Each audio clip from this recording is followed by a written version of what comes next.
Hi children's, నేను చెప్పబోతున్న కథ సుకేషిని నిర్ణయం.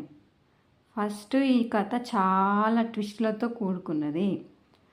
సుకేషిని పుష్పరాజ్యానికి చెందిన యువరాణి, అశ్వరాజ్యానికి చెందిన యువరాజు విక్రమసింహుడు. ఫస్ట్ సుకేషిని విక్రమసింహుని వివాహం చేసుకోను అని అంటది. విక్రమసింహుడు యుద్ధానికి నిర్ణయం తీసుకుంటాడు. యుద్ధములో సుకేషిని గెలిస్తే విక్రమసింహుని చేసుకోవాల్సిన అవసరం లేదు. కానీ విక్రమసింహుడు గెలిస్తే సుకేషిని పెళ్లి చేసుకోవచ్చు. ఈ కండిషన్ మీద ఇద్దరికి యుద్ధం జరుగుతుంది. అయినా సుకేషిని యుద్ధంలో గెలుస్తుంది. కానీ సుకేషిని విక్రమసింహున్నే వివాహం చేసుకుంటుంది. ఎందుకని?